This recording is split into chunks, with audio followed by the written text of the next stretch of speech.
You are sitting in a white plastic folding chair at your niece's backyard graduation party. It is a Saturday in early June. The air is already thick with humidity, and someone is playing classic rock too loudly from a Bluetooth speaker on the patio. Your brother-in-law, Greg, walks over. He is wearing designer sunglasses and a polo shirt that costs more than your weekly grocery budget. He hands you a damp can of light beer, pulls up a chair, and exhales heavily as he sits down. Greg is a regional sales director for a logistics software company. He makes $145,000 a year, plus bonuses. You are an inventory supervisor at a regional plumbing supply warehouse.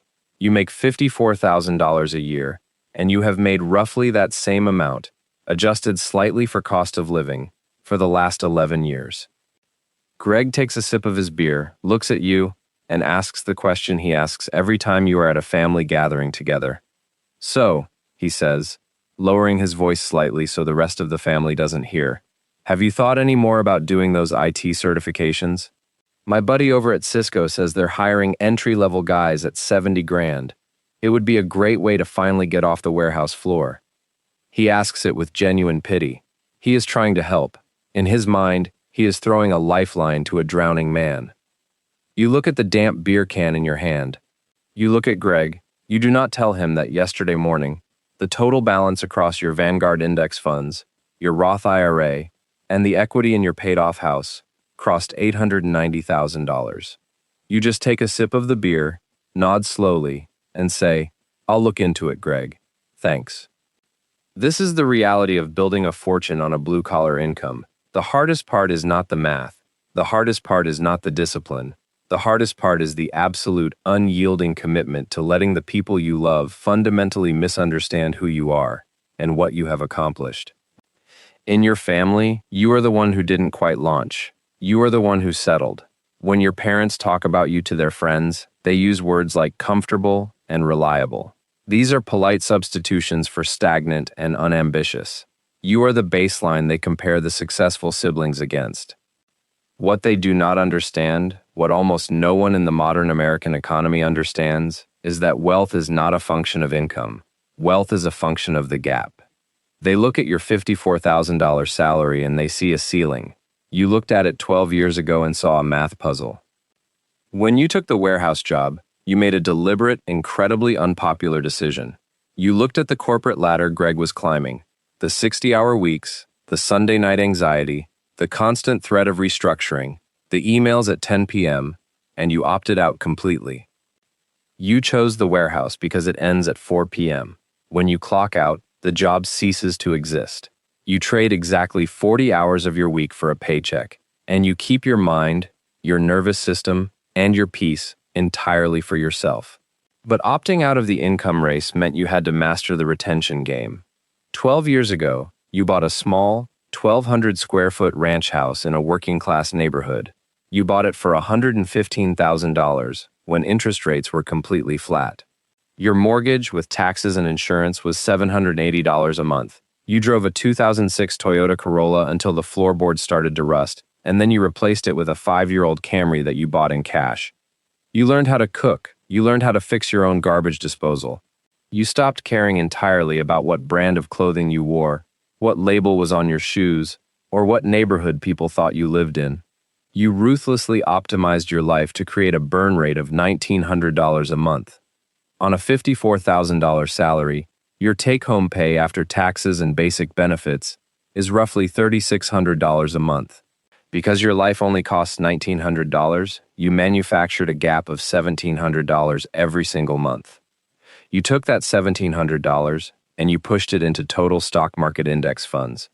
You did it in January when it was freezing. You did it in July. You did it when the market dropped 20%, and you did it when it hit record highs. You did it quietly, automatically, and relentlessly for 12 years.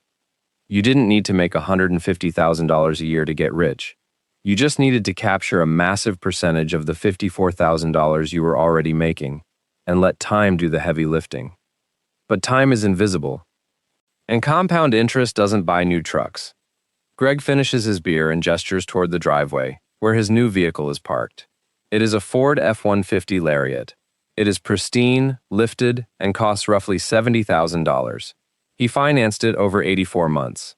You still driving the Camry? He asks, almost casually. Yeah, you say. Still runs fine. Greg shakes his head, giving you a look that is equal parts sympathetic and exasperated. Man, you gotta treat yourself eventually. You work hard, don't let life pass you by. You look at Greg's truck, and then you look at Greg. Greg makes almost 3 times what you make.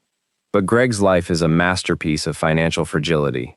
He bought a 4-bedroom new-build home in a gated subdivision that costs him $3,600 a month in mortgage payments.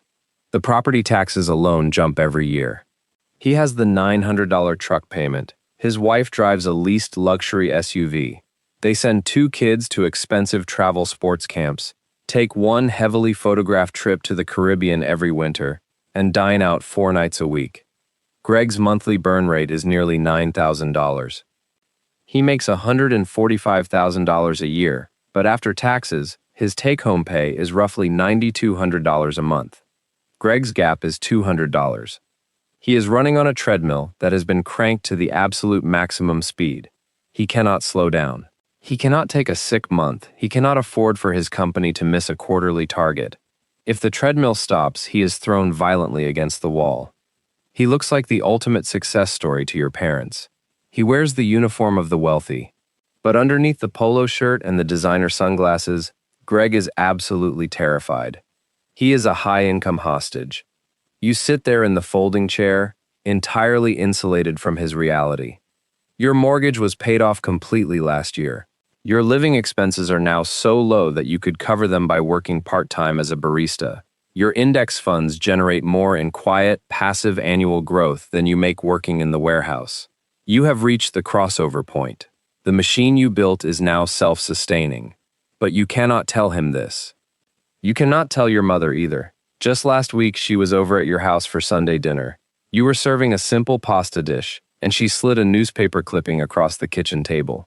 It was a job listing for a regional manager position at a different logistics company.